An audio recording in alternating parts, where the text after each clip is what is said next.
Parce que quand Jésus meurt, il change notre position.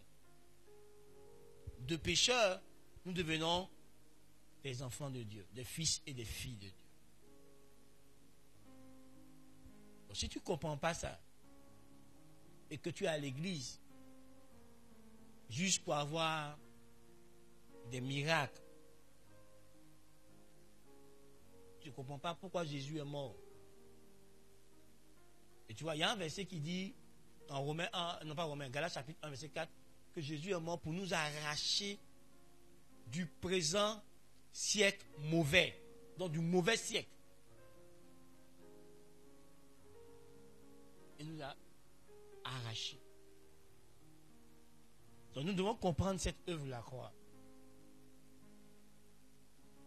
C'est malheureux de voir des chrétiens qui disent, des personnes plutôt, qui disent qu'ils croient en Jésus-Christ et puis continuent de se voir comme des pécheurs, comme des maudits. Ouais, à la croix, il y a eu un échange. C'est que Jésus a pris ta vie et puis t'a donné lui sa vie. En quoi la vie de Jésus est une vie de péché? En quoi la vie de Jésus est une vie injuste, une vie de malédiction? Quand Paul affirme que j'ai été crucifié avec Christ, donc Paul est en train de dire que j'ai été mis à mort avec Christ. Donc quand Christ mourait, moi Paul, j'étais en Christ et je mourais avec lui et je suis mort avec lui. Pourtant Paul, au moment où on crucifiait Jésus, n'était même pas chrétien, il était pharisien. Est-ce qu'on se comprend? Il était pharisien. Mais en Galates chapitre 2 verset 20, il affirme que lui, il a été crucifié avec Christ. Il a été mis à mort avec Christ. Quand? Comment? Mais c'est ce qui est vrai. Parce que quand Jésus était à la croix, il était là-bas en notre place. C'est notre substitut. C'est notre vicaire, notre remplaçant. Notre substitut. Il s'est substitué à nous. Lui n'avait pas péché. Jésus n'a jamais désobéi à son Père. Donc il ne mérite pas la mort. La Bible dit que le salaire du péché, c'est la mort. Jésus n'a pas péché. Donc pourquoi il est mort? Pour toi. Parce qu'il s'est remplacé. Parce qu'il s'est mis à... Il a pris ta place.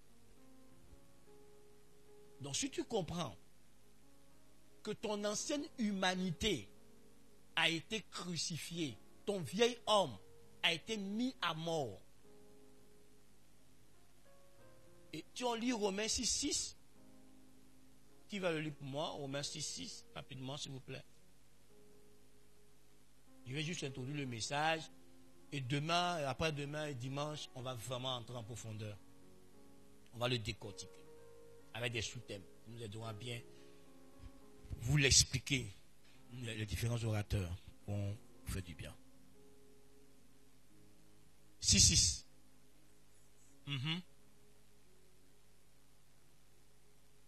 Parole de vie. Oh. Comprenons bien ceci. Ce que nous étions en... Ce que nous étions... Avant. Ce que nous étions... Avant a été cloué sur la croix avec le Christ. Vous voyez ça? Est-ce que j'ai inventé ce qu'il a dit là? Qui dit ça? C'est l'apôtre Paul. Lui à qui Dieu a dévoilé le mystère de la croix, le mystère de Christ. Il dit que ce que tu étais avant d'être en Christ, quand tu étais hors de Christ, ce que tu étais hors de Christ là, ça a été quoi? Faut dire. Ça a été quoi? Détruit. Là pourquoi nous on fait renaître ça?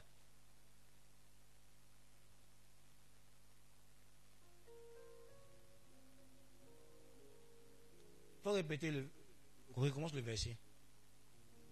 Comprenons bien ceci. Comprenons quoi? bien ceci. C'est-à-dire la compréhension de ce qu'il va dire là, c'est très important, très vital pour ta vie chrétienne. Donc il dit comprenons bien ceci. Il faut bien comprendre ce qu'il va dire. Il faut bien comprendre ce mystère-là.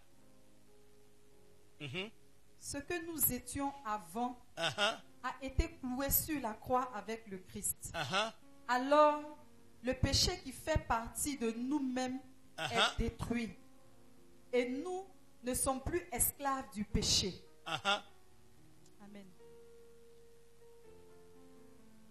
Donc tu vois, Paul affirme que l'œuvre de la croix m'a libéré, t'a libéré de l'esclavage du péché, de la domination du péché, de la tyrannie du péché. Donc le péché n'a plus de pouvoir sur toi. À cause de ce qui s'est passé à la croix. Qu'est-ce qui s'est passé à la croix? C'est qu'à la croix, Jésus a pris ton vieil homme, ce que tu étais hier, et il a tué ça. Vous parlez terre à terre. Il a mis fin à ça. Il a détruit le péché. Il a détruit ton vieil homme. Donc normalement, si tu comprends ça, et que tu as placé ta foi, ce que la parole de Dieu dit là deviendra pour toi une réalité. Tu seras effectivement affranchi du péché, affranchi du pouvoir du péché. Donc ton moi étant mort ne pourra pas te conduire dans le péché. Et nous on a prêché ceci, on a dit aux gens, crucifie ton moi. C'est faux. Parce que l'homme ne peut pas crucifier son moi. Donc Jésus lui-même l'a fait à la croix. C'est ce que ce verset 6 là nous enseigne. Romains chapitre 6, verset 6. Donc quand tu donnes ta vie à Jésus, tu dois comprendre que ton moi, ce que tu étais hier, a été cloué. Donc tu ne peux plus vivre comme si ce qui était hier là existe. Et tu vois, on va lire Galates chapitre 5, verset 24. Je vais vous faire comprendre une chose là-bas. J'ai introduit mon message hein. Les autres jours, on va entrer en profondeur. C'est juste une introduction. Galates 5, verset 24. Dis quoi? Ceux qui appartiennent au Christ Jésus. Attends, ne coupe pas. Ceux qui appartiennent à qui? Au Christ Jésus. Qui reconnaît qu'il appartient à Jésus ici? Ok. Allons-y. Ont cloué sur la croix les désirs mauvais qui les entraînaient. On fait quoi? On fait quoi? Ont cloué sur la croix les désirs mauvais qui les entraînaient. Dans la version seconde, dit, ceux qui appartiennent à Christ ont crucifié la chair, ses passions et ses désirs. Mais ce n'est pas nous qui avons crucifié ça. Hein? C'est Jésus qui l'a fait pour nous. Amen. Donc, il n'est pas question de chercher encore dans ma vie à crucifier ça. Je dois considérer que c'est déjà mort. Donc, si vous lisez dans Romains, chapitre 6, vous continuez là-bas, Paul dit que nous, on est mort au péché. Le péché n'existe pas pour nous, nous, on n'existe pas pour le péché. On est mort au péché. Et le verset 7 dit que celui qui est mort est affranchi du péché.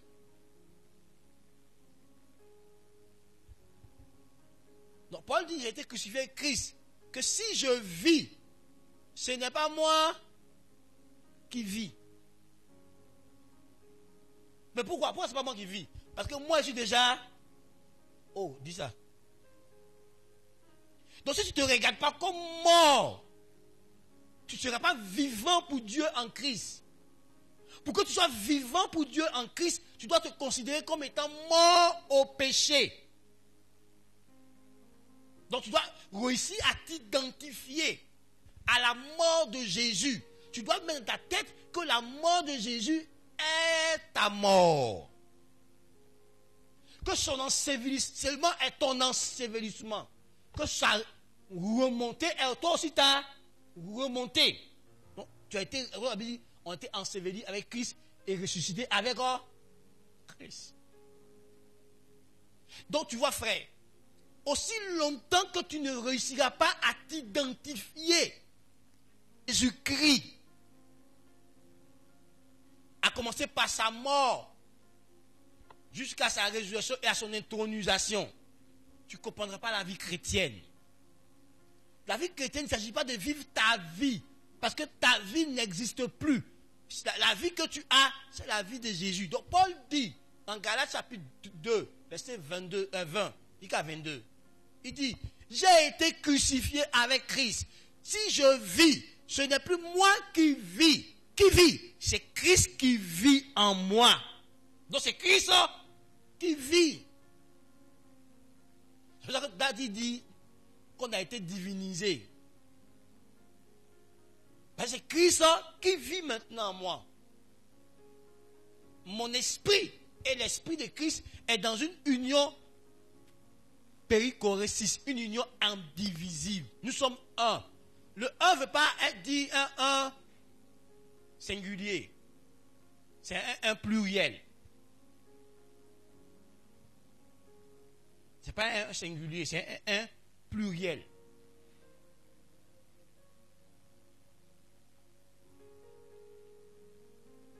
Est-ce qu'on se comprend? Donc si tu ne comprends pas cette œuvre qui s'est produite à la croix et que tu ne la reçois pas, tu vas vouloir vivre ta vie chrétienne avec tes propres forces, avec tes propres muscles. Mais quand tu comprends cette œuvre et que tu comprends que tu es dans l'impossibilité de la reproduire de par tes propres forces, c'est là que tu comprendras pourquoi Jésus a permis que le Saint-Esprit vienne. Pourquoi le Père a voulu que le Saint-Esprit vienne? C'est là que tu comprends quand il dit à ses disciples, attendez, qu'ils viennent d'abord.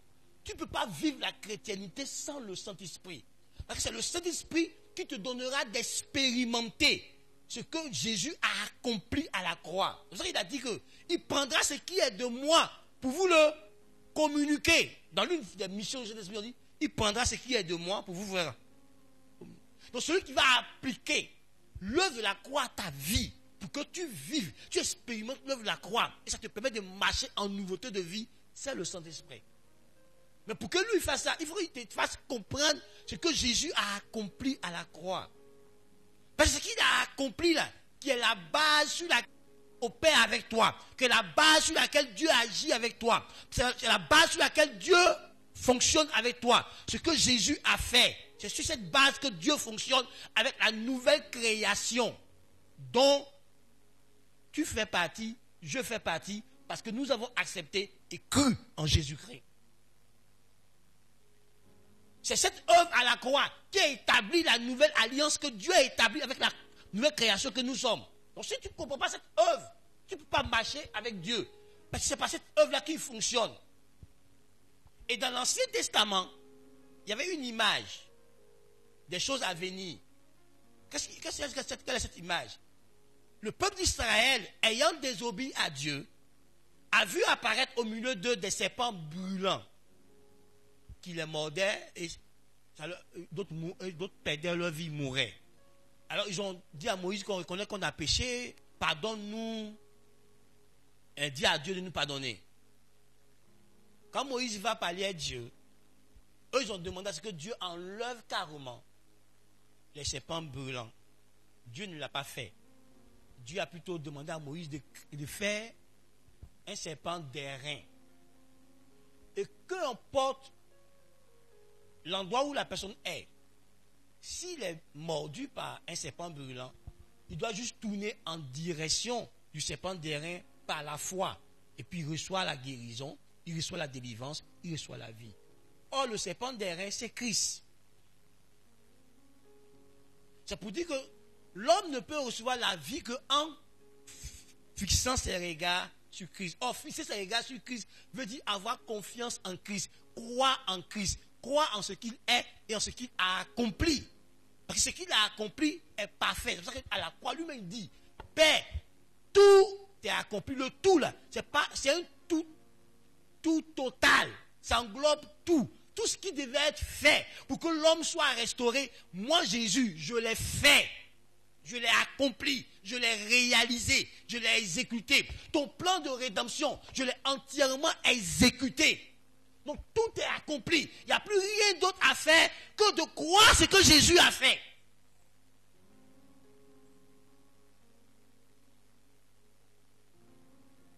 Tu ne peux pas t'approcher de Dieu autrement que par la foi. Mais par la foi à qui?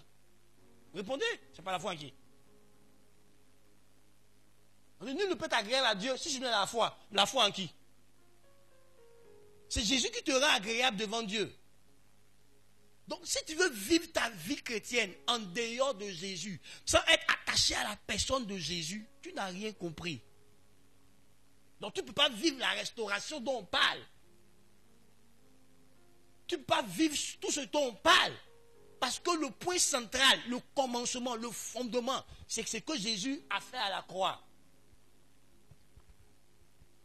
Des gens ont aujourd'hui dit non, que ce n'est pas suffisant.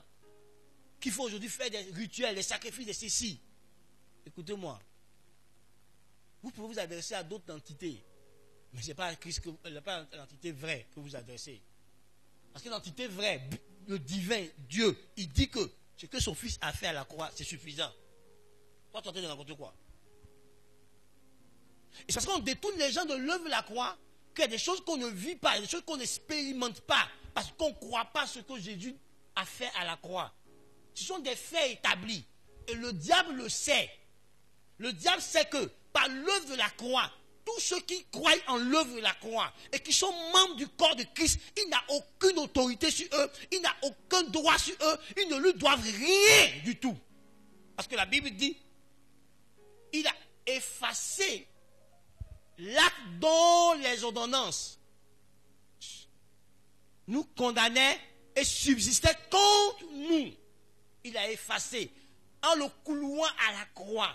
Il a détruit en le clouant à la croix. Détruit veut dire qu'il a anéanti. Mais tu vois, c'est un thème juridique que Paul prend pour enseigner. Le document dont il parle là, c'est comme quand tu vas au tribunal, on demande au greffier de lire les chefs d'accusation contre le prétendu coupable, le présumé coupable. Tant qu'il n'est pas jugé, on ne dira pas s'il est coupable ou s'il est innocent. Donc le greffier va se lever devant le juge, devant le procureur, devant l'avocat, devant le coupable lui-même, devant les membres du jury, et même l'auditoire qui est venu suivre. Et puis il va citer ses condamnations. C'est dans un document, il cite pourquoi il est poursuivi, pourquoi il est là maintenant pour être jugé. Et les deux camps, l'accusation, donc le procureur, va tout faire pour démontrer qu'il est coupable, pendant que l'avocat va tout faire pour démontrer qu'il n'est pas coupable. Et à la fin, selon le verdict rendu par les jurés, le juge va prononcer la sentence.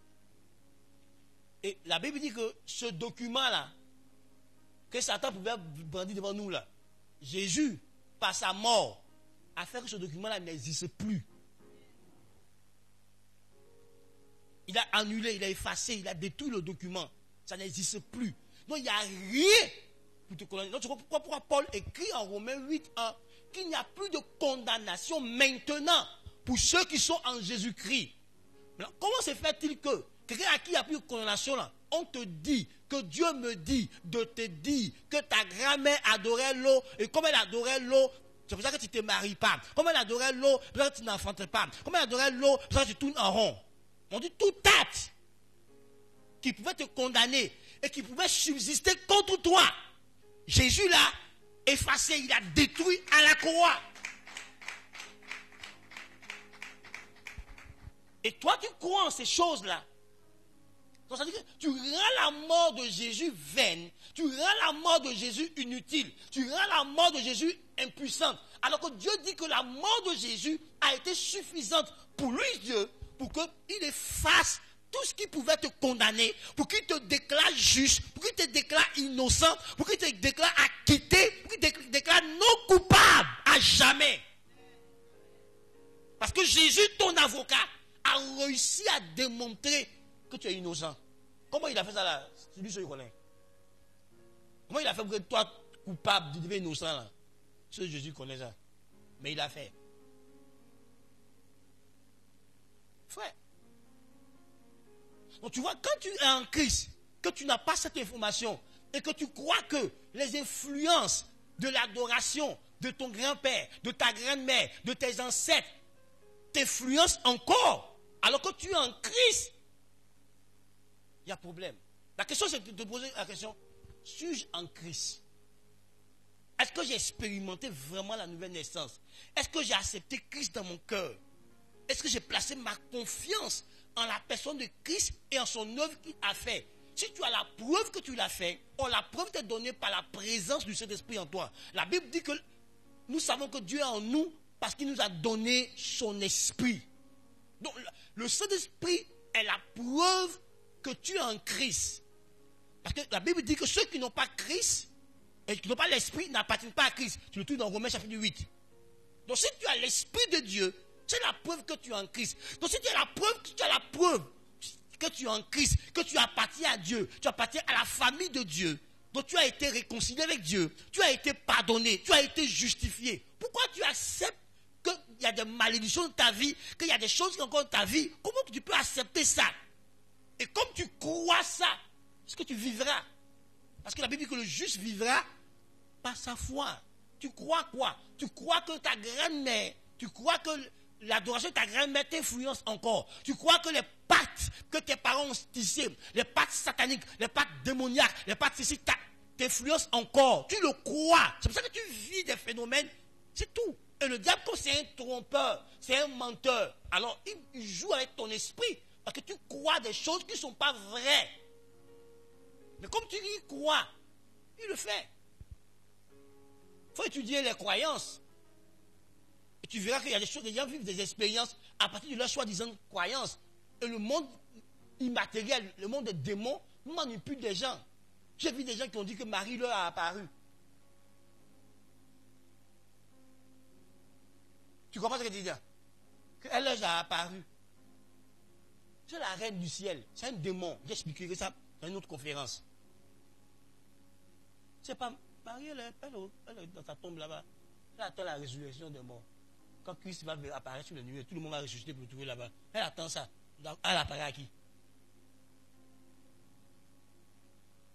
Mais comme tu crois ça, tu vois, c'est comme avant quand je croyais que si je rentrais un régime de balade au village, j'aurais pas de problème. Donc quand je rentrais, les sorciers de mon village, ils profitaient dedans pour m'attaquer. Vous voyez, maintenant, l'histoire d'un jeune homme, où ils ont dit dans notre village que si tu rentres à un régime de graines,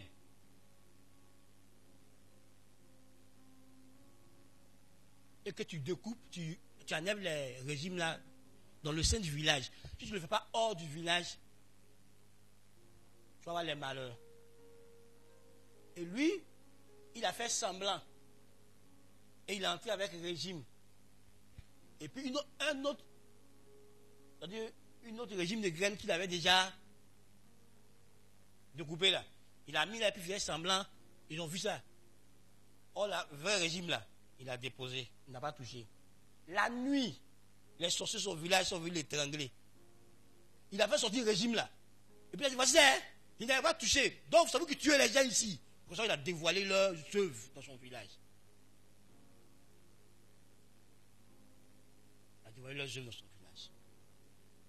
Souvent, ils prennent des lois dans leur sorcellerie là-bas. Et puis quand tu violes, on te fait du mal. Parce que tu crois ça. Et donc, comme mon papa est né pauvre, nous on va mourir pauvre. C'est écrit où? Dieu dit que chacun a sa destinée. Donc si ton papa était pauvre, ça ne veut pas dire que toi tu seras pauvre. S'il n'a pas fait ce qu'il devait faire pour être riche, toi tu peux faire ce que tu peux faire pour devenir riche. Mais tu vois, tu crois en quoi? C'est ça. Est-ce que tu as compris l'œuvre de la croix? Ce que Jésus a fait pour toi, est-ce que tu l'as réalisé? Tu l'as compris dans ses moindres détails? Ensuite, est-ce que tu as pris ton temps de te les approprier par la foi? Écoute-moi. Aussi longtemps je croyais en ça. Moi, j'étais chrétien et puis il y avait des cauchemars. J'étais chrétien et puis il y avait des visites nocturnes. Parce que je croyais en ça. Je croyais que j'étais marié spirituellement. Je croyais que comme mes parents adoraient l'eau, toi et moi, donc l'esprit des eaux m'a marié. Et quand il dort la nuit, il y a une visite.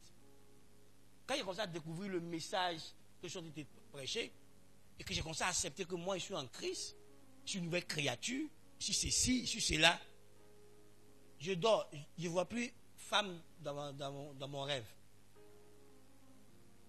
Et quelqu'un n'a pas dit, démon, sors. Personne n'a dit ça sur ma tête. Quand il a cru ce qu'il te dit là, je ne vois plus femme de nuit, jusqu'à aujourd'hui. Quand j'ai cru que l'ancien moi, il est mort. Donc, comment quelqu'un qui est mort, tu as vu un mort qui paye dette? Tu as vu un mort à qui on s'assoit et lui pour dire, tu m'as fait mal, puis on va régler ça. Tu as déjà vu ça? Un mort à qui on vient régler, on fait jugement des palabres. Quand quelqu'un est mort, tout le monde est obligé de le pardonner. Parce qu'il est mort. Tu t'as gardé rancune. Tu t'es fait du mal à toi. Parce que lui, il est mort. Tu vas t'asseoir qui pour régler ça? Il est mort. Toutes les dettes qu'il a là, souvent ce sont ses enfants qui remboursent. Si ses enfants disent non, que c'est pas nous on a contracté, c'est non papa, ton argent est cadeau. Quelqu'un qui signait à lui, nous n'étions pas là. Donc on est engagé en rien. Ton argent est cadeau. Comment vous voulez que des gens qui devaient être châtiés, et Dieu a pris le temps de châtier Christ à leur place. Quand la Bible dit en Ésaïe que le châtiment qui me donne la paix est retombé sur lui, c'est-à-dire que Dieu a châtié Christ à ma place. Et tu veux que je sois en Christ encore, payant encore pour les mêmes choses pour lesquelles Dieu a déjà châtié Christ. Soyez un peu logique. Un enfant a fait une faute. Son papa est allé voir la personne et puis il a remboursé ce que l'enfant a gâté. Il a remboursé. Et le monsieur croise ton enfant et puis il le frappe pour ce que toi tu as déjà réglé. Quand il va entendre ça, tu vas faire quoi au monsieur? Hein? Tu as déjà réglé le problème. Et puis lui, il trouve ton enfant dans la rue, il frappe ton enfant. Ou il convoque ton enfant à la police. Pour un problème que tu as déjà réglé. Ah, les deux qui va rester en prison là-bas. C'est ce que Dieu a fait pour toi. Dieu a fini de régler le problème. Il a résolu le problème. Donc Dieu n'est pas en colère contre toi. Dieu n'est pas fâché contre toi. Dieu s'est réconcilié avec toi. Dieu a fait la paix avec toi. Entre toi et Dieu, il n'y a plus de problème. Et puis les sorciers viennent pour dire à celui, à Dieu, qui a fait ça là, que eux ils ont un droit.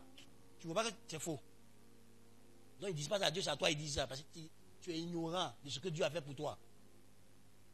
La Bible dit, qui condamnera les élus de Dieu? C'est Dieu qui justifie. Mais lui qui justifie là, il t'a déjà justifié.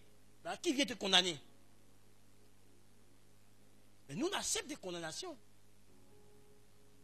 Le diable nous rappelle le souvenir des anciens péchés qu'on a commis. Et puis on a toute la journée, on devient triste, malheureux, coupable. Alors que le sang de Jésus a effacé déjà. Dieu ne s'en souvient même pas.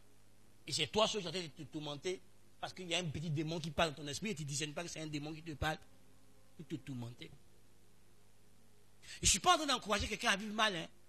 Non. Je te fais comprendre ce que Dieu a fait pour toi. Et si tu as compris ça, tu dois le vivre. Tu dois vivre une vie qui honore l'œuvre de la croix. Donc comprends mon frère, comprends ma soeur. Si tu te présentes devant Dieu, que tu ne t'appuies pas sur l'œuvre de la croix, tu n'es pas recevable. Tes plaintes ou tes demandes ne seront pas recevables. C'est pour ça que la Bible dit qu'on prie au nom de Jésus. Au nom de Jésus, pourquoi? Parce que c'est lui qui a satisfait le cœur de Dieu. C'est lui qui a accompli. C'est lui qui a fait une œuvre sur laquelle tu peux t'appuyer et puis parler à Dieu. Donc quand tu lui dis son nom, Dieu se rappelle ce qu'il a fait. La Bible dit que Dieu ne nous voit pas, nous, il voit Christ. Parce que nous sommes les membres du corps de Christ. Mais c'est grâce à l'œuvre de la croix. Donc, vivre une vie chrétienne, loin de l'œuvre de la croix, ne pas s'identifier à l'œuvre de la croix, ne pas s'attacher à cette œuvre, ne pas s'appuyer sur cette œuvre, frère, ce n'est pas la chrétienté que tu vis. C'est la religiosité, ce n'est pas la chrétienté. Le cœur de la chrétienté, c'est ce que Jésus a fait à la croix. Tu ne peux pas t'éloigner de ce que Jésus a fait à la croix pour vivre une vie chrétienne. Tu es accepté sur la base de ce que Jésus a accompli à la croix. Tout ce que Dieu fait pour toi, il le fait sur la base de ce que Jésus a réalisé, de ce que Jésus a accompli, mon frère. Donc tu ne peux pas vivre la chrétienté en dehors de l'œuvre de la croix. Tu dois accepter l'œuvre de la croix et tu dois l'expérimenter au plus profond de toi. Or, quand tu expérimentes l'œuvre de la croix te donnera de devenir une nouvelle créature. Parce qu'en Christ, l'ancienne humanité meurt et une nouvelle humanité a commencé. Donc, si tu crois en Christ, en ce qu'il a fait à la croix, ton ancien toi meurt et un nouveau toi naît. Et ce nouveau toi est rempli de Dieu parce que le Saint-Esprit habite en toi. Donc elle a dit non, pasteur, moi je n'arrive pas à me donner l'impatience. J'ai dit aux gens, est-ce que tu laisses le Saint-Esprit te conduire? Écoute-moi, la vie chrétienne ne se vit pas avec sa propre force. Jésus a été clair dessus. Il dit, sans moi, vous ne pouvez rien. C'est vrai. C'est vraiment vrai. Tu ne peux rien sans Christ. Écoute-moi. Si Dieu n'a pas reformé la chair, ce n'est pas toi qui vas reformer la chair. Si Dieu n'a pas éduqué la chair, ce n'est pas toi qui vas rééduquer la chair. Dieu dit que ton ancien toi est entièrement corrompu. Donc la solution que Dieu a trouvée, c'est de mettre fin. Il va donner la mort. Et te donner une nouvelle vie. Donc c'est à toi de comprendre que tu as une nouvelle vie, de comprendre cette nouvelle vie. Or tu ne peux pas comprendre la nouvelle vie que tu as si tu ne médites pas régulièrement, constamment la parole de Dieu. Parce que c'est la vie de Dieu qu'on t'a communiquée. Donc tu ne peux pas vouloir fonctionner en Christ en te conformant au siècle présent. C'est pour ça que Paul exhorte en Romains 12, et puis Romains 12, 2, et puis nous dit, ne vous conformez pas au siècle présent. Mais soyez transformés par le renouvellement de votre pensée. D'autres versions disent, soyez transformés par ce qui oriente ta pensée. Donc, nous tous là, on devait être en train d'acquérir de nouvelles pensées en rejetant nos anciennes pensées. Parce que nos anciennes pensées appartiennent à l'ancien système que Dieu a détruit et nous a introduit dans un nouveau système, un nouveau mode de vie dans lequel Christ est le maître, Christ est le Seigneur et nous le copions, nous l'imitons. Donc si tu regardes ta vie et que tu es en train d'être conforme à la vie de Christ, tu es dans l'ancien système. Et Dieu n'agrée pas l'ancien système. Romains 8 dit, or, ceux qui marchent, ceux qui vivent selon la chair, ne sauraient plaire à Dieu. Donc, l'ancien système ne plaît pas à Dieu. La vie de la chair ne se soumet pas à Dieu. Ne peut même pas être agréable à Dieu. Ne peut pas obéir à Dieu. Donc, tu vois, frère, il n'y a pas une chose que tu feras que le Saint-Esprit ne te commande pas de faire qui est agréable à Dieu. Donc, si tu comprends que l'impatience, l'impudicité, la colère, l'animosité, la rancune, la rancœur, les ressentiments, la jalousie, quoi encore d'autre? L'hypocrisie, le mensonge, quoi encore? L'adultère, quoi encore? Les essais de table, les calomnies, les querelles, les disputes, tout ceci sont les œuvres de la chair. Et toi, tu es appelé à ne pas les accomplir. Toi, tu es appelé à marcher dans l'amour, dans la patience, dans la fidélité, dans la bonté, dans la miséricorde. Ce sont les fruits de l'esprit. Donc, si tu as une réelle communion avec le Saint-Esprit, tu produiras la vie de Christ sans effort. Ce que tu dois faire là, c'est demeurer à lui. Bon, quand tu prends voilà, cette branche, voici la branche, non? Et puis, voici le tronc ici. Cette branche-là. La vie qui est dans cette branche et puis la vie qui est dans le tronc, c'est quelle vie?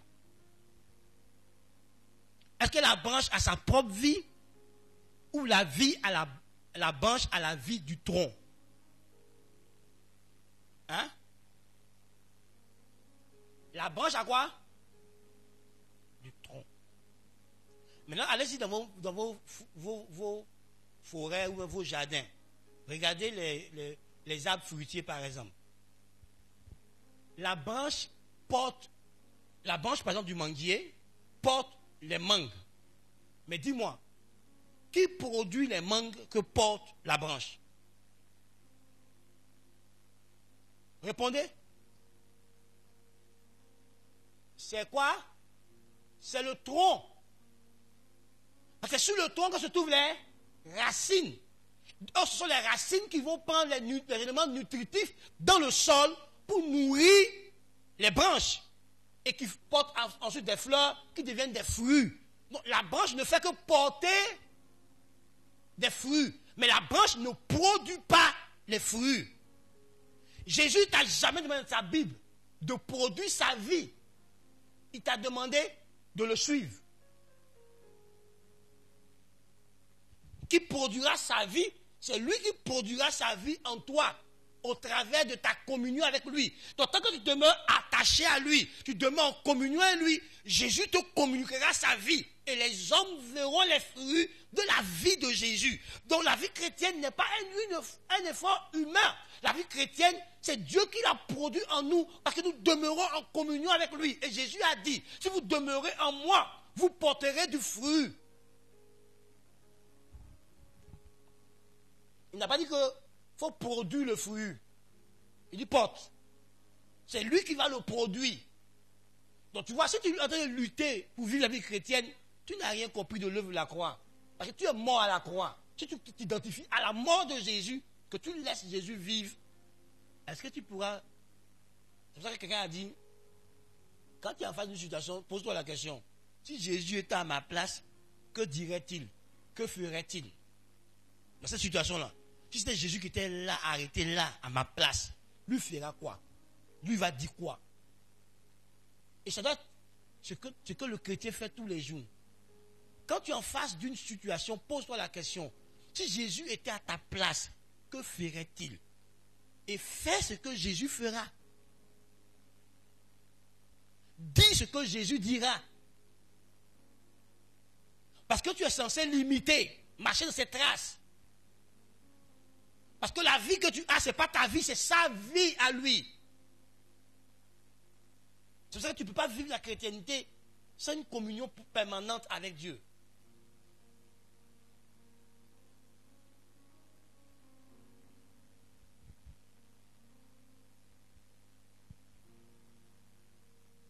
Et tu vois, tu ne pourras pas t'approprier cette restauration que Jésus a accomplie sans une communion permanente avec Dieu.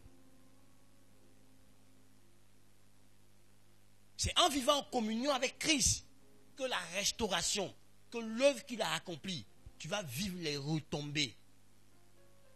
Tu vas vivre les avantages, les bienfaits de cette œuvre de la croix. En étant en communion en lui, en demeurant en lui.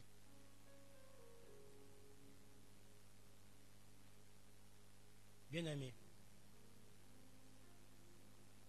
cherche à comprendre cette œuvre. Et fais de cette œuvre-là le fondement de ta vie. Alors tu verras ta vie être restaurée à tous les niveaux. Si tu t'appuies, si tu bâtis, tu construis ta vie sur la base de ce que Jésus a accompli à la croix, tu vas voir que tu marcheras en nouveauté de vie. Tu auras une vie nouvelle, une vie transformée, une vie qui a les marques de la gloire de Dieu.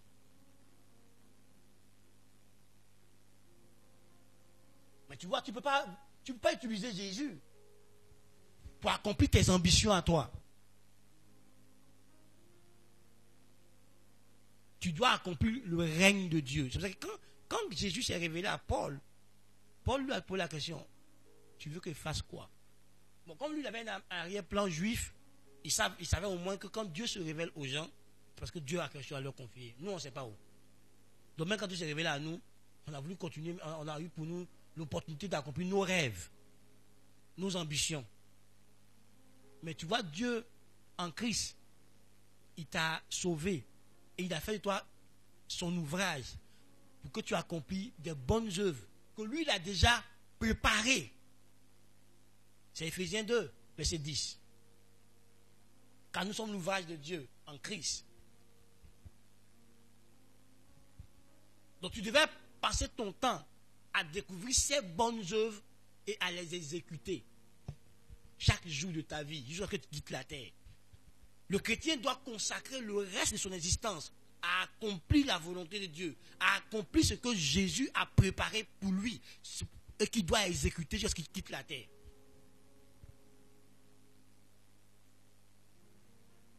C'est là que tu as bien compris le sens de la croix. Ceux qui ont compris la croix, qui ont expérimenté la croix, ont cessé de vivre pour eux. Ils vivent que pour Christ. Ils vivent par Christ et ils vivent en Christ. Non seulement ils sont en lui, ils vivent par lui, donc ils s'appuient sur lui pour vivre et ils vivent pour lui. Toute leur existence, leur but, leur raison de vivre, c'est d'accomplir le plan de Dieu établi sur leur vie. C'est de satisfaire le cœur de Dieu, c'est d'accomplir les desseins de Dieu. C'est ça qui est pour lui. Quand tu consacres ta vie pour Christ, tu ne vis que pour les intérêts du royaume de Dieu. Tu ne vis que pour accomplir la volonté de sur cette terre, la volonté de Dieu qui te concerne. Et quand tu vis par lui, tu vis par la foi. Tu comptes sur lui, tu mets tout le poids de ta vie sur lui. Quand tu vis en lui, tu vis dans une communion permanente. Tu es attaché à sa personne. Tu as un amour profond pour lui. Tu as un respect profond pour lui. Quand tu comprends l'œuvre de la croix, c'est la réaction que tu as. Quand tu comprends ce que Jésus a fait pour toi, c'est la réaction que tu as. Tu lui dédies entièrement ta vie. Si ta vie n'est pas dédiée à Dieu, tu n'as pas compris ce qu'il a fait pour toi à la croix. Je pèse mes mots. Si tu as vraiment compris ce que Jésus a accompli à la croix pour toi, et qui t'a rétabli dans une nouvelle vie, dans une nouvelle dimension, dans une nouvelle identité, une nouvelle position, qui t'a offert une vie neuve, qui n'a rien à voir avec l'ancienne vie. Tu vis une vie consacrée. Est-ce que vous savez que se sanctifier, c'est se consacrer? Se sanctifier, c'est se consacrer. Prenez différentes versions de la Bible. Vous voyez quand Jésus parle de Père, sanctifie-les par la vérité. Il y a des versions qui disent Père, consacre-les par la vérité. Se consacrer, se sanctifier, c'est la même chose. C'est la même terminologie. C'est être mis à part pour Dieu. C'est être mis à part pour l'usage de Dieu, pour l'usage divin de Dieu. Donc quand Jésus t'a à la croix, Jésus t'a sanctifié et il t'a mis à part. Donc tous ceux qui ont compris l'œuvre de la croix sont engagés dans le service de Dieu. Ont découvert leur appel et sont en train d'accomplir, exécuter l'appel qui est sur leur vie.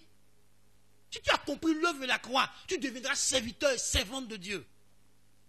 Ta vie sera consacrée à honorer Dieu, à glorifier Dieu, à accomplir les desseins de Dieu. Donc ta vie va servir aux desseins de Dieu. Si tu as compris l'œuvre de la croix. Mais si tu dis que tu as compris l'œuvre de la croix, puis tu vas te servir toi-même, tu n'as pas compris ça. Parce que la Bible dit qu'on doit vivre pour celui qui est mort et ressuscité pour nous. Tu ne peux pas vivre autrement. Tu dois vivre pour lui. Tu dois vivre pour Christ. Ta vie doit honorer Christ chaque jour. Si tu comprends l'œuvre de la croix. À partir de cette œuvre, Dieu t'offre une nouvelle vie. À partir de cette œuvre, Dieu t'a offert un nouveau recommencement. Il a mis en fin à l'ancienne vie et puis t'a offert une nouvelle vie. Et tu es censé grandir dans cette nouvelle vie. Chaque jour, tu dois travailler à ta propre croissance spirituelle pour que tu ressembles davantage à Christ, pour que tu fasses comme lui.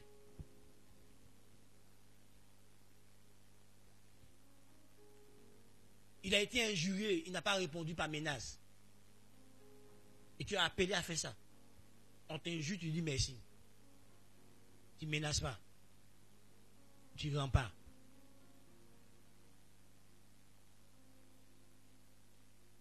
Il a été tenté par le péché, il a refusé. Quand tu es tenté par le péché, tu dois dire non. Parce que tu es là pour faire ce que Dieu veut. Mes amis, vivre une vraie communion avec Dieu te libère du péché. C'est pour ça que j'attrape souvent certaines personnes qui disent qu'il y a une communion avec Dieu. Si tu as une vraie communion avec Dieu et que tu as grandi dans ton intimité avec Dieu, la sainteté se prononce dans ta vie sans effort. Je répète, la sainteté devient visible dans ta vie sans effort. Parce que le Christ que tu portes en toi et que tu honores te sanctifie de l'intérieur au point où, à l'extérieur, on voit les effets de cette sanctification interne.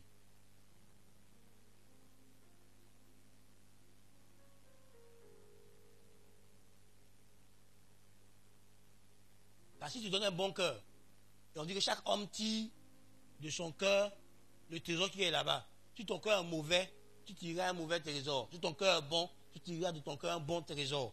Jésus vit dans ton cœur, il sanctifie ton cœur, il éclaire ton cœur, il illumine ton cœur. Tu ne peux pas faire autre chose que ce qui est bon.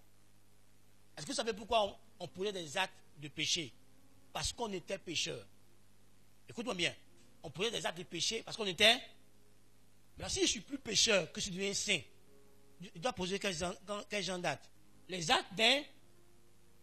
Est-ce que moi je suis conscient que je suis un saint?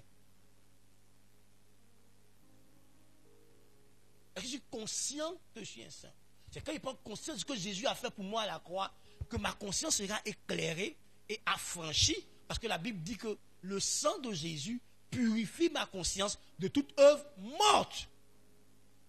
C'est écrit en hébreu que le sang de Jésus purifie ma conscience de toute œuvre morte. Donc le sang de Jésus qui me ramène à la mort de Jésus.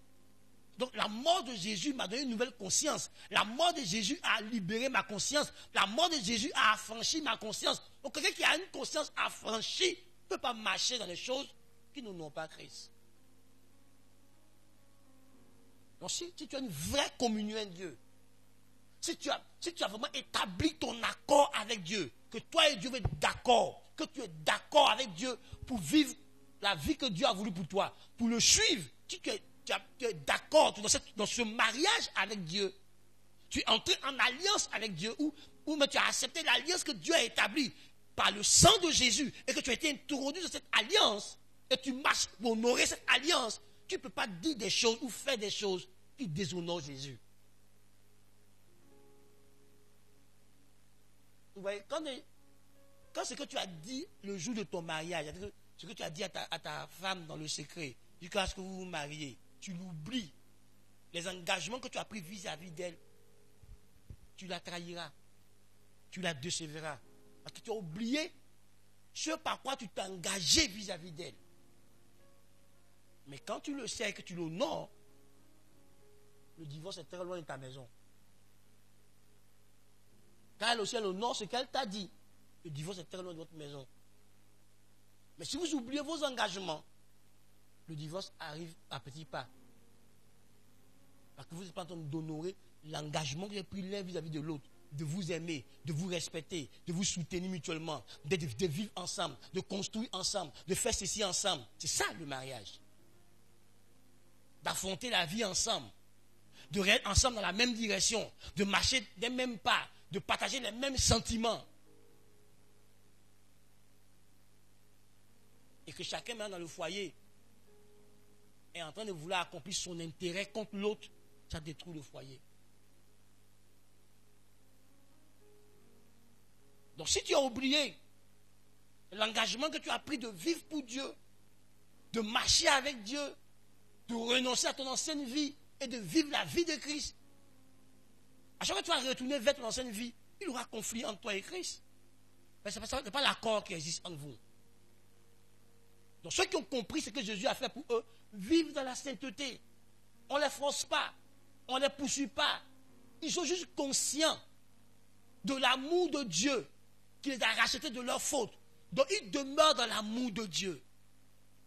Et alors, parce qu'il demeure dans l'amour de Dieu, ils grandissent, ils croissent dans la ressemblance à Christ.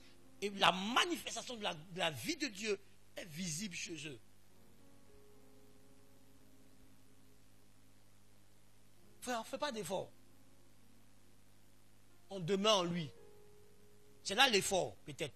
C'est demeurer en lui. Rester attaché à Christ. Demeurer dans son amour. Obéir à ses commandements, comme on l'a dit dimanche. Plus tu demeures en lui, plus tu verras ta vie évoluer sans effort. Tu constateras des changements dans chaque domaine de ta vie. C'est pour ça que j'ai dit que l'œuvre de la croix est le fondement de notre restauration. Pour que tu sois libéré moralement, tu dois expérimenter l'œuvre de la croix. C'est la seule œuvre qui te libère de l'immoralité, de l'impureté. C'est la seule œuvre qui te redonne ta moralité, te redonne ta sainteté. C'est la seule œuvre qui te redonne ton innocence. Parce que Dieu nous a créés innocents jusqu'à la chute. Et c'est la seule œuvre que Christ a accomplie. C'est celle-là qui te redonne ton innocence devant Dieu. C'est celle-là qui te déclare non coupable devant Dieu. C'est celle-là qui établit la paix entre toi et Dieu. C'est celle-là qui apaise le cœur de Dieu. Et Dieu te donne son amour et sa miséricorde. C'est l'œuvre accomplie par Christ. Donc, il n'y a pas de restauration sans cette œuvre.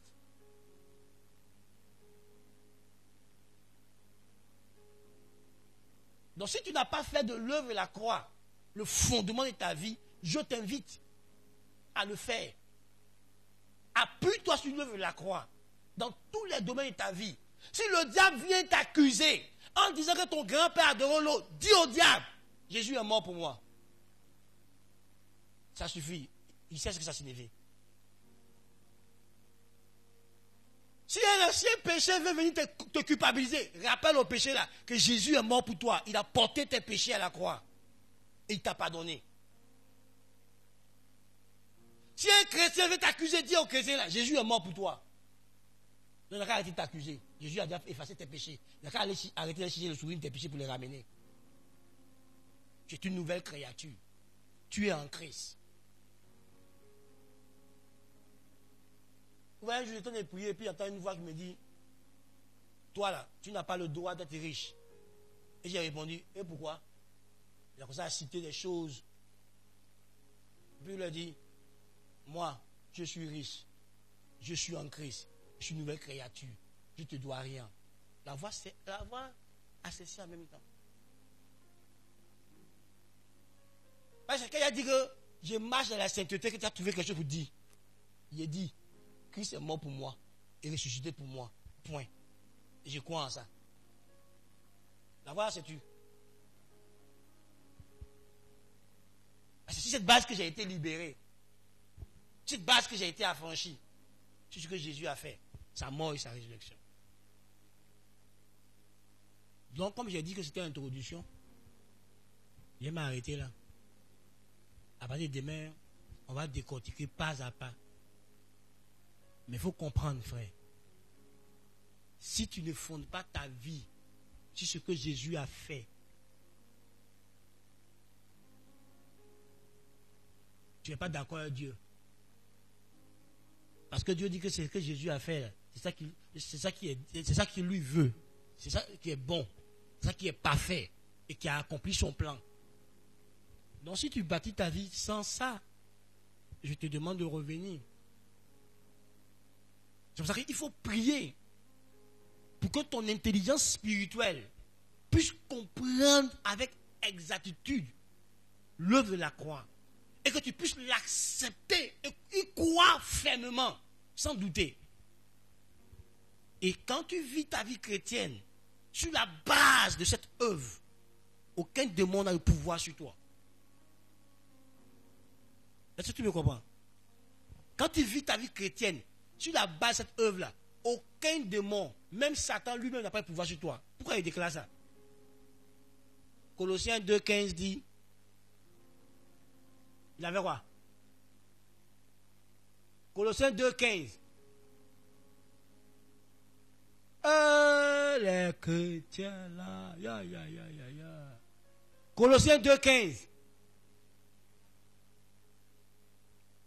de Colossiens 2,15 dit, il a dépouillé les principautés, les dominations, en les livrant publiquement en spectacle par l'œuvre de la croix. Quand on parle de dépouiller, là, d'autres versions disent désarmer. Jésus a arraché tout pouvoir aux démons. Ils n'ont pas de pouvoir, ils n'ont pas de force, rien. Un démon peut faire malin si celui qui n'est pas en Christ.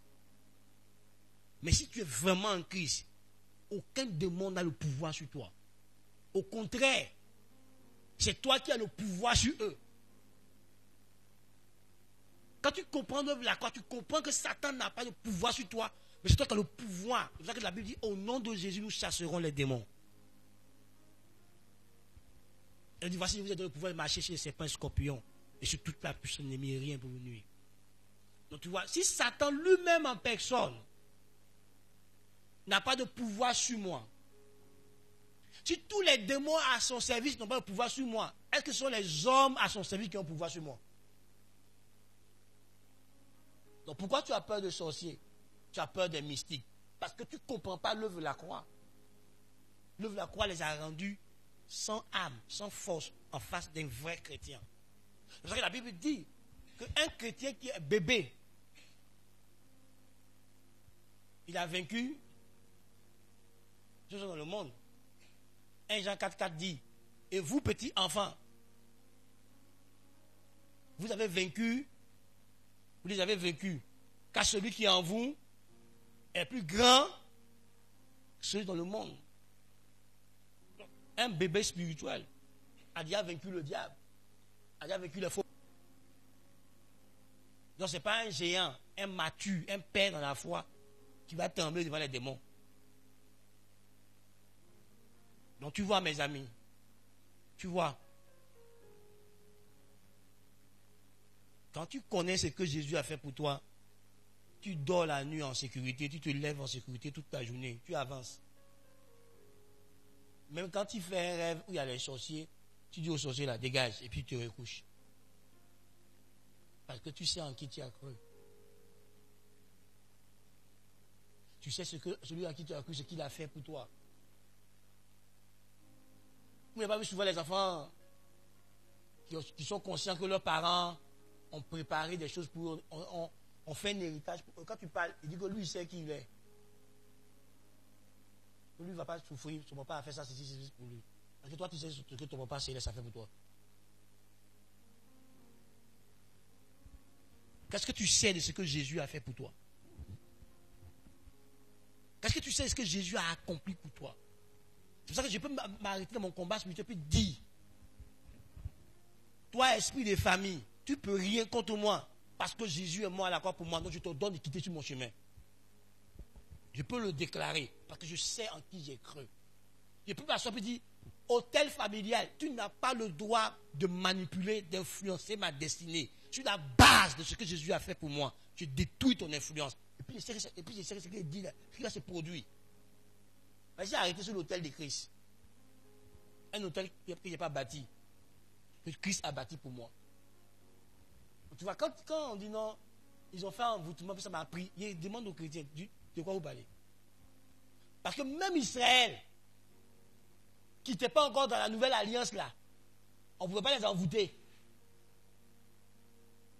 On dit, l'enchantement ne peut rien contre Israël, ni la divination, comme Jacob, divination n'est pas sorcellerie. Ça ne pouvait rien contre Israël. Maintenant, toi qui es en Christ, c'est toi on va envoûter. Toi qui es en Christ, c'est surtout on fait sorcellerie. Ben, tu ne connais pas tes droits. Et dans la vie, là, quand quelqu'un ne connaît pas ses droits, on lui fait quoi? On lui fait quoi? On le mamaille, non? Vous parlez comme les Ivoiriens. On le vole, on l'escroque, parce qu'il ne connaît pas. Mais quand il connaît tes droits, que tu sais où entrer pour revendiquer tes droits, tu fais quoi? Donc moi, je revendique mes droits. Mon père spirituel dit que prier, c'est pétitionner. Donc je pétitionne sur la base que Jésus a fait. Je dis à Satan, que importe vos réunions, que importe tous les décrets que vous avez pris, c'est nul et sans effet. Je suis en Christ. Donc tout ce que vous avez décidé là-bas, ça ne peut pas s'accomplir sur moi. Je ne peux pas mourir d'une mort précoce. Je suis en Christ. Il va mourir le jour où Jésus a décidé. Un sorcier va décider de me tuer. Si tu veux faire réunion, décide de me tuer. Ça ne marchera pas. Je vais vivre jusqu'à ce que Jésus dit, mon fils, tu as accompli ma mission, viens. Sinon, ce n'est pas toi qui m'as mené. Et je déclare ces choses dans mes prières. Et dis aux gens, si je n'ai pas une chose, c'est parce qu'ils n'ont pas réussi à exercer la foi qu'il faut.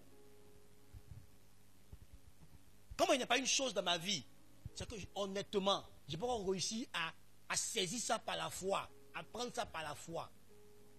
Ce n'est pas un sorcier qui m'arrête, c'est moi qui ne réussis pas à exprimer ma foi. Il y a différentes dimensions de la foi.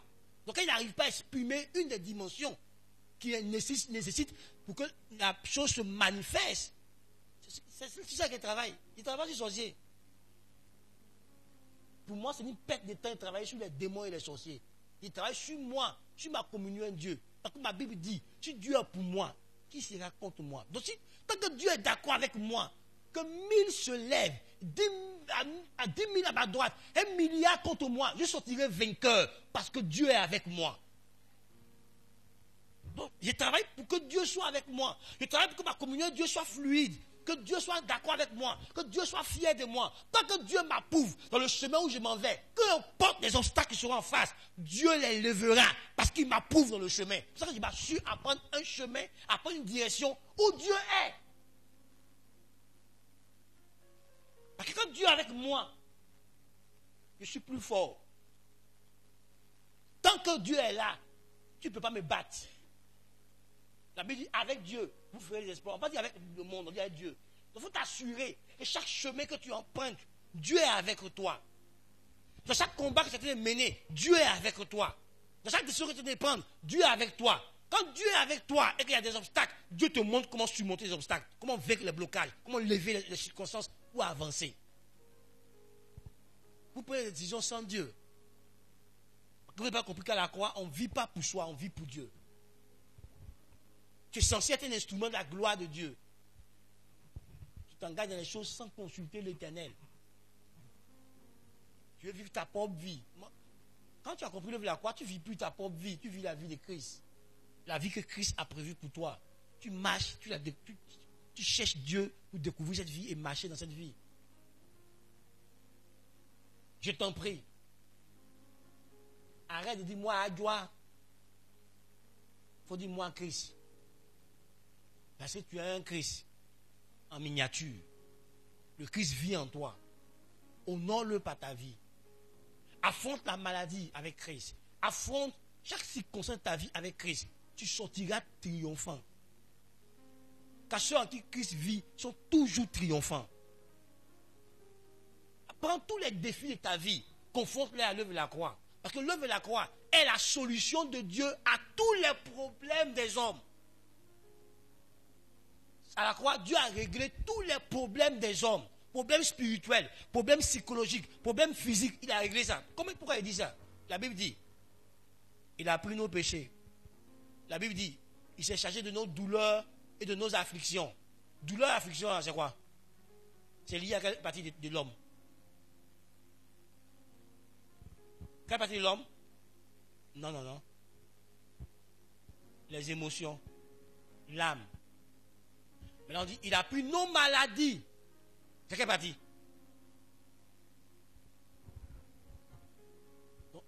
Dans toutes les triparties de l'homme, Jésus a réglé le problème. Péché, c'est le côté spirituel, il a réglé. Douleur, souffrance, émotion, maladie physique, autre, il a pris. Donc, moi, il n'y a qu'un problème.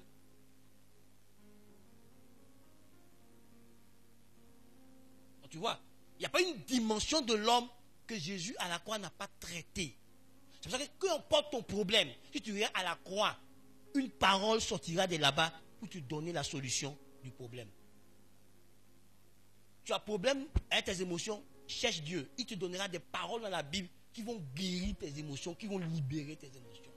Tu as problème de santé, cherche Dieu. Il te donnera des paroles qui te guériront physiquement. Foyer, cherche Dieu. Quoi? Cherche Dieu. Même finance, cherche Dieu. Il te donnera une parole qui va résoudre la situation. Donc l'œuvre de la croix, c'est la solution de Dieu à tous les problèmes des hommes. Donc, tu n'as qu'à aller à la croix avec tes problèmes. Ça va rester là-bas. Et tu reviendras avec la vie de Jésus, qui est une vie abondante. Quand dans le désert, tous ceux qui étaient mordus, qui regardent au serpent des reins, ils recevaient la guérison et la vie. Toi, on dit de regarder à Christ. Le problème de ton foyer, va au pied de la croix. Va au pied de Jésus-Christ. Il va résoudre ça pour toi. Problème avec ton patron au travail, problème avec un collègue, va au pied de la croix. Présente le problème à Jésus. Il va résoudre le problème. Il va te donner comment résoudre le problème. Comment, avec une sagesse qui va t'inspirer, tu vas résoudre le problème.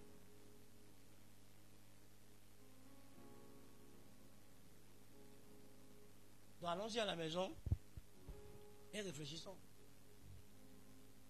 Est-ce que j'ai vraiment cru en l'œuvre de la croix? Parce qu'il y a une puissance, il y a un pouvoir extraordinaire dans l'œuvre de la croix. Et quand tu crois en cette œuvre, ce pouvoir-là est à ta portée. Et ce pouvoir-là, il n'y a aucun pouvoir qui peut l'arrêter. Parce que c'est le pouvoir suprême, c'est le pouvoir de Dieu qui est contenu dans l'œuvre de la croix. Donc quand tu crois en cette œuvre, tu es connecté au pouvoir de Dieu. Tu es connecté à l'autorité de Dieu. Et Dieu est l'autorité suprême. Tu ne peux pas déclarer le nom de Dieu sans que la délivrance se manifeste. La Bible dit que le nom de l'Éternel est une tour, une haute tour pour ses enfants. Donc quand spirituellement, tu as constamment tes regards fixés sur l'œuvre de la croix, il y a une puissance qui sort de l'œuvre de la croix pour pénétrer dans ta vie. Tout comme quand la femme a touché le vêtement de Jésus, il y a une puissance qui est sortie de Jésus pour aller chez elle. Quand tu regardes à Christ, forcé dans ta situation, quand tu regardes à Christ, il y a une puissance qui sortira. Si c'est la maladie, quand tu regardes à Christ, il y a une puissance de guérison qui viendra à toi. Si c'est une situation quelconque, c'est la stérilité, il y a une puissance de fertilité qui sortira de Christ pour venir à toi. Si tu regardes spirituellement à l'œuvre de la croix, si tu crois de tout ton cœur qu'à la croix, Dieu a cloué mon péché et les conséquences de mes péchés. Tout a été cloué à la croix. La malédiction a été clouée à la croix. La maladie a été clouée à la croix. Les démons et leurs pouvoirs ont été cloués à la croix. Ils ne peuvent pas agir et vaincre quelqu'un qui croit en l'œuvre de la croix. Ils peuvent essayer, mais ils ne peuvent pas réussir. Parce que de l'œuvre de la croix sort leur défaite.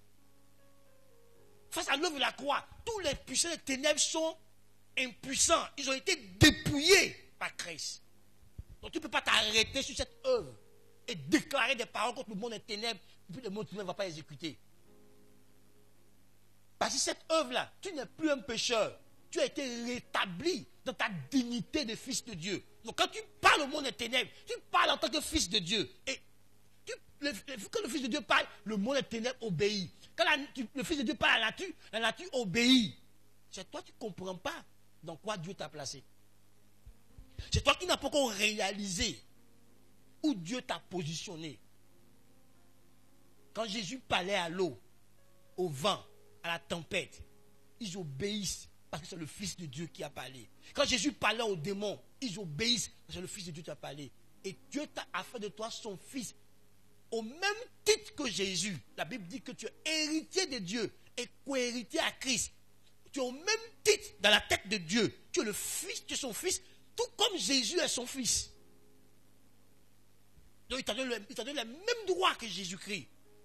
Donc si tu déclares une parole avec foi, sans douter dans ton cœur, ce que tu as déclaré va arriver exactement comme tu l'as déclaré. Mais est-ce que tu crois ça? Est-ce que tu crois que tu peux commander à la nature? Est-ce que tu crois que tu peux parler aux astres? Tu peux parler aux circonstances? Et les circonstances vont t'obéir parce que tu es fils de Dieu, tu es fille de Dieu. Que Dieu t'a donné l'autorité pour ça. Et cette œuvre de la croix t'a donné cette autorité parce qu'elle t'a rétabli dans ta dignité de fils. On a combien à opérer dans notre dimension de fils de Dieu?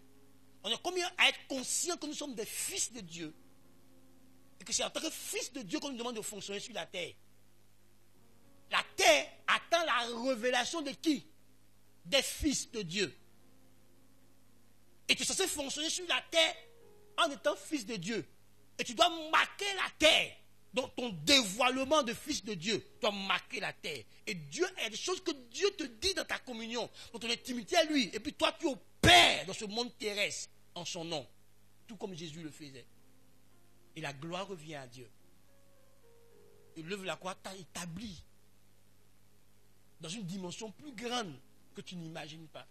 La Bible dit que nous sommes assis avec Christ dans les lieux célestes ensemble. Il est assis à la droite du Père. On est assis là-bas parce qu'on est en lui. Et c'est dans cette dimension-là qu'on est censé opérer, assis dans la droite du Père. C'est cette position spirituelle-là qu'on utilise pour opérer. Donc si tu n'es pas conscient de ça, tu joues avec tes paroles. Tu n'es pas conscient de ça, tu laisses n'importe quelle pensée s'installer en toi. Mais quand tu es conscient de la puissance de tes pensées, de la puissance de tes paroles, tu travailles à avoir de bonnes pensées, tu travailles à avoir de bonnes paroles. Tu ne parles pas pour parler. Quand tu déclares une parole, tu sais qu'elle a esprit et vie. Parce que tu as le pouvoir de Christ en toi. Frère, prends-toi au sérieux. Ne considère pas ton côté, la chair là seulement. Considère aussi ton côté spirituel. Il y a des gens qui te voient, ils savent qui tu es. Mais quand ils testent, ils se rendent compte que toi, tu ne sais pas qui tu es. C'est là qu'ils profitent. C'est là qu'ils profitent. Frère, c'est là qu'ils profitent. Moi, je sais que je peux tuer un serpent. Il voit le serpent, moi, il a peur. Attends, le serpent a peur de moi, il veut fuir. C'est ce qu'on fait. Le sorcier sait qui tu es. Il sait que tu es dangereux pour lui.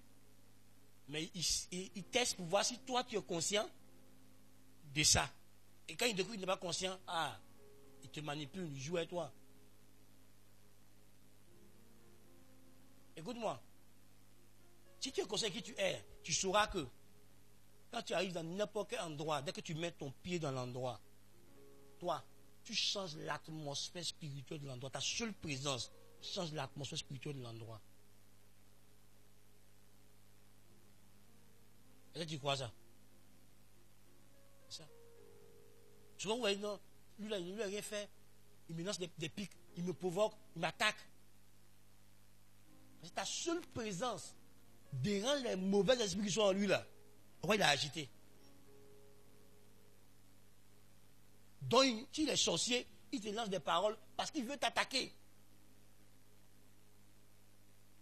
Tu vois, ma femme l'a accompagnée, je sais pas sa soeur qui au funérailles. Il y a un gars qui a tenté quelque chose là-bas. Quand elle est revenue, on l'a appelé pour dire que le gars là, il est mort. Ah d'accord, on dit qu'il est paralysé. Grave. C'est fini. Il a essayé. Il a vu qu'il y a un poids et puis il y a poids. Mais tu vois, quand tu vas au village, on lance ceinture sur ton pied, tu reviens, ceinture là à Abidjan. On lance ceinture de tes côtes, tu reviens, ceinture là à Abidjan.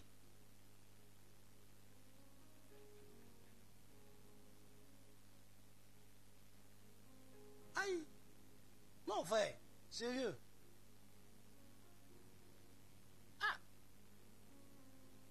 Faut pas conscience, hein. Si tu n'es pas conscient, l'onction est sur toi. Donc quand tu vas quelque part, ça dérange les gens. Donc eux, ils vont t'attaquer. Mais comme tu n'es pas conscient, tu vas prendre des faux coups que tu ne dois pas prendre. Donc il faut honorer l'onction que tu as. Vis de telle sorte que l'onction que tu as là, non seulement elle te protège et puis elle te conduit. Change l'atmosphère. À Dabou, le gars qui nous a loué le terrain là, c'est un béninois. Il fait du vaudou. Il nous a regardé et nous dit, vous là, Dieu vous envoie ici pour changer Dabou là. Comment lui sait que Dieu nous envoie, il n'est pas chrétien? Donc dites-moi, comment quelqu'un qui n'est pas chrétien, il sait que Dieu nous a envoyé Et puis il nous dit, hein, mais avant que vous allez réussir là, vous serez combattus. Beaucoup. Mais après, ce que Dieu a fait avec vous dans cette ville-là, effectivement, on a été combattu. Mais là, on est en train de la stabilité. On est en train de s'imposer à la ville un peu. Donc tu vois, lui savait.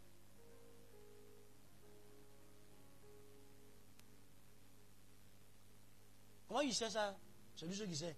Il n'est pas chrétien. Donc comment il a fait pour voir dans le monde spirituel là? Il est passé par la fenêtre.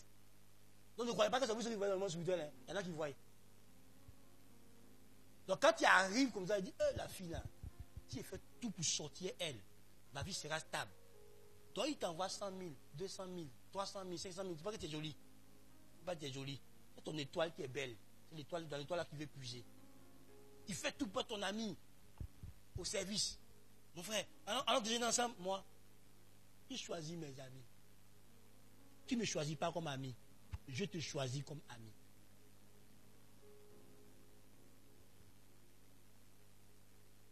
Parce que quand tu es païen et puis tu aimes mon affaire trop, je cherche à comprendre. Parce que toi et moi, il n'y a pas de communion entre nous. Donc pourquoi tu aimes mon affaire? On dit le monde a haï Jésus. Donc tu m'aimes trop. Il faut m'expliquer pourquoi tu m'aimes. Il m'aide dans la prière, je cherche à comprendre vite. Pourquoi ce païen s'intéresse à moi? Tu ne veux pas marcher à Jésus? Il te prêche mon Jésus, tu ne veux pas, mais tu veux marcher à moi. Je cherche à comprendre. Peut-être ton marabout t'a dit si tu marches à moi, ça va aller chez toi. Donc c'est toi qui veux m'offrir des cadeaux. Frère, ne prenez pas tous les cadeaux. Hein. Cadeaux c'est bien, hein, mais les cadeaux ne sont pas bien. Les cadeaux qui sont empoisonnés. Les gens, ils ont vu ton étoile, pour ça ils te font cadeau. Pour qu'il transfère, pour qu'il s'accroche. Il faut discerner. Il y a des cadeaux qui sont des pièges pour toi-même. Il faut avoir l'esprit ouvert, la grandeur de l'esprit pour discerner. Là, j'aime pas cadeau, hein. Les cadeaux, c'est pas cadeau, hein.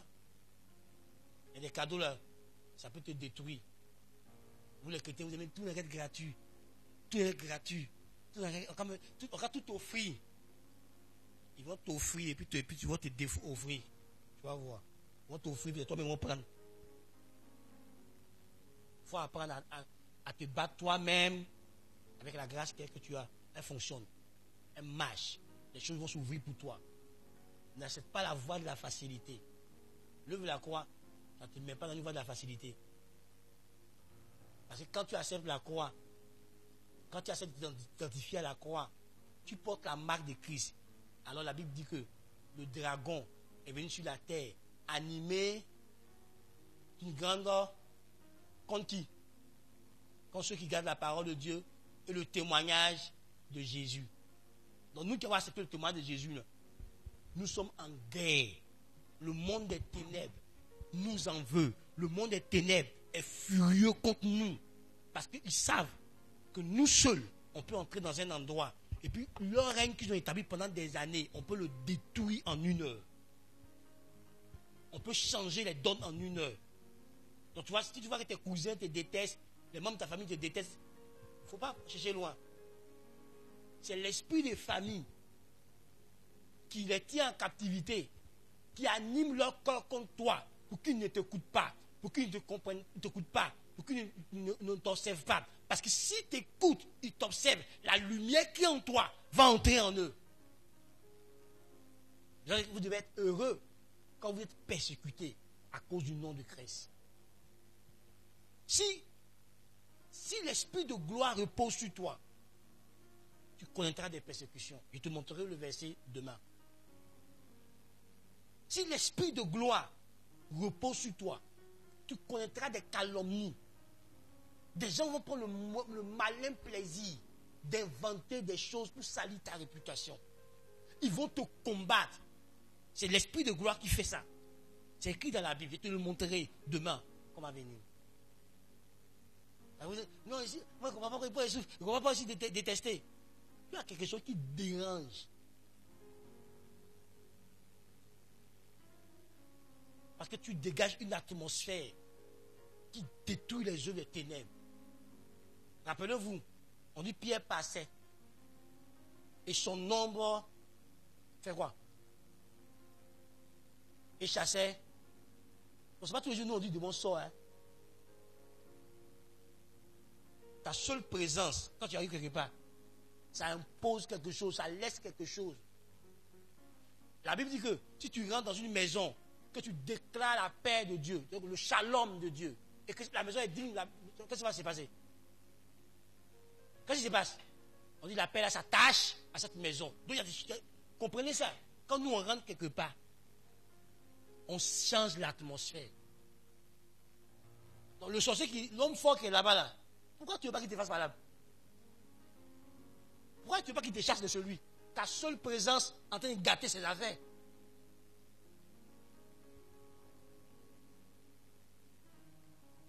Je me souviens, j'étais dans une maison pour aller prier pour un malade. Le malade là était au salon. J'ai prié au salon pour le malade. Son papa m'a cherché avec âme après. Parce que tous ces fétiches dans la chambre, tout a été détruit. Que pourquoi je suis entré dans sa maison? À cause de moi, ils ont déménagé du quartier. Je ne veux pas que ces enfants marchent avec moi. Il a dit devant notre église, il dit que, quand mon pasteur, que moi, là, lui là, il est le fils du diable, qu'il va le laisser tranquille. Lui là, c'est de servir le diable, un guerrier. Qu'il ne faut pas m'approcher de lui sa maison. On quand me dit ça, tu ne vas me tuer, qu'il ait gâté toutes ces choses. Moi, je n'étais même pas au courant que tu avais fétiche de ta maison. Moi, mon ami m'a dit sa soeur est malade, je suis venu prier pour que sa soeur, Dieu la guérisse. C'est tout. Mais l'onction qui est sur nous gâte les choses. Donc tu auras des ennemis. Tu auras des adversaires à cause de l'onction qui est sur toi. La grâce qui est sur toi. Donc prends ta vie chrétienne au sérieux. Parce que l'œuvre de la croix t'a introduit dans la divinité. Donc tu as l'onction de Dieu sur ta vie. Tu transportes la présence de Dieu. Tu transportes la gloire de Dieu. Tu transportes Dieu lui-même. Parce que la Bible dit que ton corps est devenu le temple de Dieu en esprit. C'est une habitation de Dieu en esprit. Donc Dieu vit. Donc tu vois, les gens peuvent t'insulter, te créer des problèmes. Il ne faut pas t'occuper de ça. Ce n'est pas tous les jours qu'il faut répondre à l'imbécile. Souvent, quand tu ne réponds pas à l'insensé, c'est bon. Tu es plus sage que lui. Mais le moment où on répond à l'insensé, je crois que ce proverbe le dit. Ce n'est pas tout le monde, à tout moment. Il faut décider à quel moment tu dois répondre à l'insensé, à quel moment il faut l'ignorer. À quel moment c'est des distractions. Mais tu vois, l'œuvre de la croix a fait de toi quelqu'un de spécial. Quelqu'un à qui Dieu habite. Quelqu'un qui déplace Dieu. Parce que tu es le temple de Dieu. Tu es le temple de Dieu. Le temple du Saint-Esprit. Tu es l'habitation de Dieu. Dieu habite en toi. Donc partout où tu vas, il y a cette onction, cette présence de Dieu que tu transportes. Donc, pour certains, tu seras une odeur de vie. Pour d'autres, tu seras une odeur de mort. Là, tu transportes le parfum de Christ. Donc, merci. À demain.